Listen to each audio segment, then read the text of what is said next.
가장 중요한 건 막연한 불안감 때문에 비싼 보험료를 내는 게 아니라 실제 발생 확률과 나에게 닥칠 수 있는 진짜 위험이 무엇인지 정확히 파악하고 그에 맞게 준비하는 거라고 생각해요. 심장질환에 대한 걱정은 비싼 진단비가 아니더라도 오늘 알려드린 수술비 특약들로 훨씬 저렴하고 효율적으로 대비할 수 있습니다. 안녕하세요. 보험을 쉽고 깊게 알려드리는 헤이보험입니다. 여러분들께서는 보험 가입하실 때 보장 범위와 보험료 중에서 어떤 게 더 중요하다고 생각하시나요? 보장을 선택하자니 보험료가 비싸지고 그렇다고 보험료만 중요하게 생각하자니 뭔가 부족한 것 같고 이렇게 고민을 하시는 분들이 실제로 많을 텐데요. 근데 저는 개인적으로 보험료를 더 중요하게 생각합니다.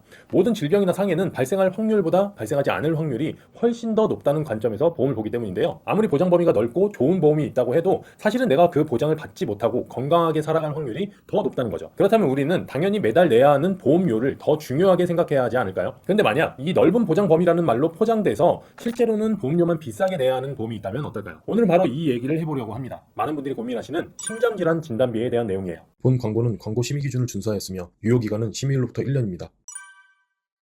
우리가 보험을 준비할 때 가장 중요하다고 말하는 게 바로 3대 진단비죠. 암, 뇌, 심장에 대한 보장인데요. 이 세 가지 중에서 암과 뇌는 사실상 해당 질병 계통의 거의 100%를 보장한다고 말할 수 있습니다. 암 진단비는 유사암을 제외한 모든 암을 보장하는 일반암으로 가입을 하는데요. 여기에 유사암 4가지, 갑상선암, 기타 피부암, 경계성 종양, 제자리암은 일반암 진단비를 가입하면 세트로 자동 가입이 되기 때문에 사실상 모든 암을 보장받을 수 있다고 할 수 있습니다. 그래서 여러 가지 암 진단비를 가입할 필요도 없게 되는 거고요. 또 뇌혈관 질환 진단비 역시도 뇌혈관 질환을 의미하는 질병 분류 코드 I60부터 I69까지 모든 코드를 포함하기 때문에 100% 보장이 가능합니다. 여기에는 가장 확률이 높은 뇌경색을 포함해서 뇌출혈, 기타 뇌혈관 질환까지 모든 종류의 뇌혈관 질환을 보장하기 때문에 역시 다른 진단비를 준비할 필요가 없는데요. 근데 심장 질환은 좀 다릅니다. 워낙 발생할 수 있는 질병의 종류가 많다 보니까 보험 하나로 모든 심장 관련 질병을 보장받기는 쉽지 않아요. 질병 분류 코드를 봐도 혈관 질환, 심근병증, 염증이나 심장 판막과 같은 기타 질환까지 엄청 많은 종류로 분류가 되는데요. 사실상 보험으로 100%를 보장받기는 쉽지 않다고 할 수 있습니다. 그래서 심장 관련한 보장은 확률이 가장 높은 협심증을 포함하는 허혈성 심장 질환을 구성하는 게 일반적인데요.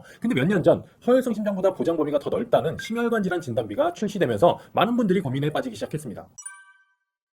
심장은 혈관 계통의 문제뿐 아니라 심장의 전기 신호에 이상이 생기는 문제, 심장 근육 자체의 문제, 염증 문제 등 정말 다양한 원인으로 질병이 발생할 수 있습니다. 이걸 보험으로 전부 대비하기에는 한계가 있죠. 그래서 이 여러 질병 중에서 그나마 발생 확률이 높은 질병들을 모아서 만든 특약이 바로 심혈관 질환 진단비입니다. 보험사마다 이름도 다르고 포함된 질병의 종류도 조금씩 다른데요. 이 중에서 핵심이 되는 질병 코드들은 I47 발작성 빈맥, I48 심방세동 및 조동, I49 기타 심장 부정맥, 그리고 I50 심부전입니다. 부정맥, 심부전은 누구나 한 번쯤은 들어봤을 법한 위험한 질병입니다. 당연히 걱정이 될 수 있고 보험으로 대비를 할 만하다고 생각이 될 수 있는데요. 근데 실제 발생 확률을 보면 그렇지가 못합니다.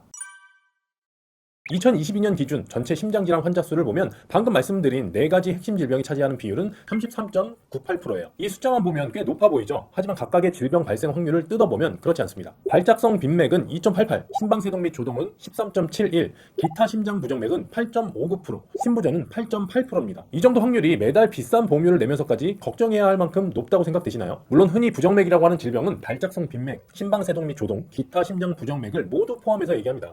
그럼 확산 확률이 25.18%나 되기 때문에 이 정도면 어느 정도 걱정할 수 있을 만한 수치인 것 같아요. 근데 허혈성 심장질환과 비교해보면 어떨까요?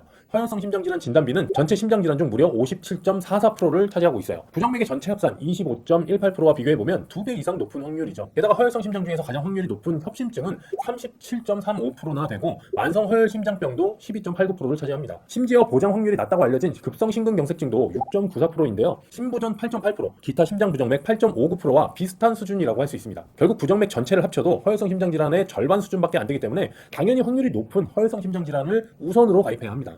또 다른 문제는 내가 원하는 질병 코드만을 골라서 가입할 수 없다는 점이에요. 결국 심혈관 질환 진단비라는 이름 아래 묶여있는 각각의 질병 코드를 모두 가입해야 하는 건데 그럼 뭐가 문제가 될까요? 당연히 보험료가 비싸지겠죠.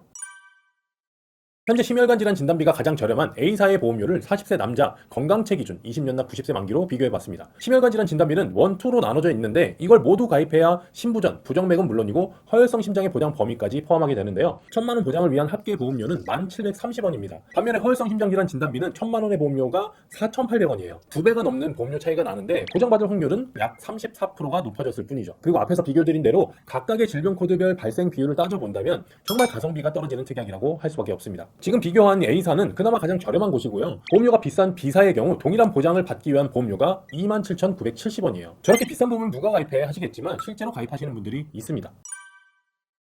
그렇다고 심장질환에 대한 대비를 아예 포기하라는 말씀은 절대 아닙니다. 특히 가족력이 있거나 평소에 가슴이 두근거리는 등 심장이 약해서 걱정하시는 분들이라면 당연히 불안하실 수밖에 없죠. 바로 이럴 때 저는 비싼 진단비 대신 가성비 좋은 수술비 특약으로 대비하시라고 말씀드립니다. 2022년 부정맥 질환의 진료 현황을 보면 총 약 46만 명 정도가 병원을 찾았고 1인당 연간 진료비는 약 86만 원 수준이었다고 합니다. 이 정도 비용은 실손의료비가 있다면 충분히 감당할 수 있는 수준이죠. 근데 여기서 수술을 한 경우를 보면 전체 12,047명이 수술을 받았고 1인당 수술 비용은 약 340만 원이었습니다. 86만 원의 진료비보다는 확실히 부담스럽기는 하지만 그래도 실손보험이 있다면 대부분 돌려받을 수 있는 비용이라 크게 부담스럽지 않을 수 있습니다. 하지만 어떤 분들은 나는 3세대, 4세대 실손이라서 자기부담금이 높다라고 걱정하시는 분들이 분명 계실 거예요. 요즘 실손은 자기부담금이 꽤 높아서 수십만 원에서 100만 원도 넘는 비용을 부담해야 할 수 있으니 충분히 부담스러운 금액이 될 수 있겠죠. 이럴 때도 정말 다행인 건 우리나라에는 산정특례라는 아주 고마운 제도가 있다는 겁니다. 심장질환으로 수술을 받으면 건강보험이 적용되는 급여 항목 치료비는 본인이 5%만 부담하면 되거든요. 그래서 병원비 걱정을 한시름 덜 수 있죠. 그런데 여기서 우리가 꼭 알아야 할 함정이 있습니다. 이 혜택은 급여 항목에만 해당된다는 점이에요. 만약 최신 기술을 이용하거나 고가의 장비를 사용하는 등 비급여 항목이 많이 포함된 수술을 받게 되면 이 비용은 산정특례 혜택 없이 전부 내가 감당해야 하는 거죠. 그리고 암이나 희귀질환과는 다르게 심장질환은 산정특례 적용 기간이 30일로 짧은 편이에요. 수술까지 받게 되었다면 회복까지 오랜 기간이 걸릴 수 있고 또 계속해서 치료가 필요할 수도 있습니다. 만약 일을 못하게 되는 상황이 발생한다면 소득 공백 기간을 버티게 해줄 경제적 도움이 필요할 수 있는데 이럴 때 저렴한 비용으로 준비해둔 수술비가 있다면 큰 도움이 될 수 있습니다.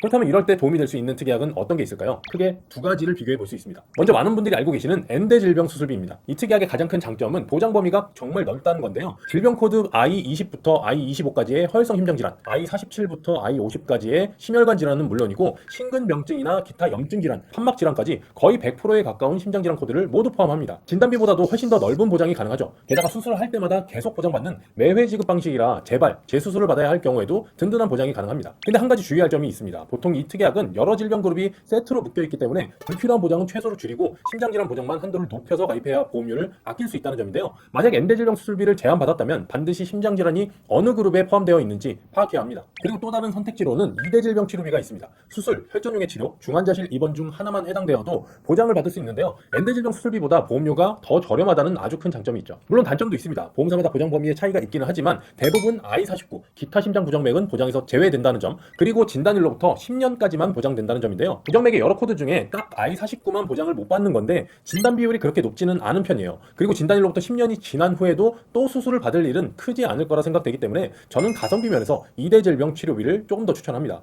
물론 이 부분은 어떤 선택이 무조건 정답이다 라고 할 수 없기 때문에 여러분의 상황에 맞춰서 꼭 정확한 상담을 받아보시는 게 중요합니다.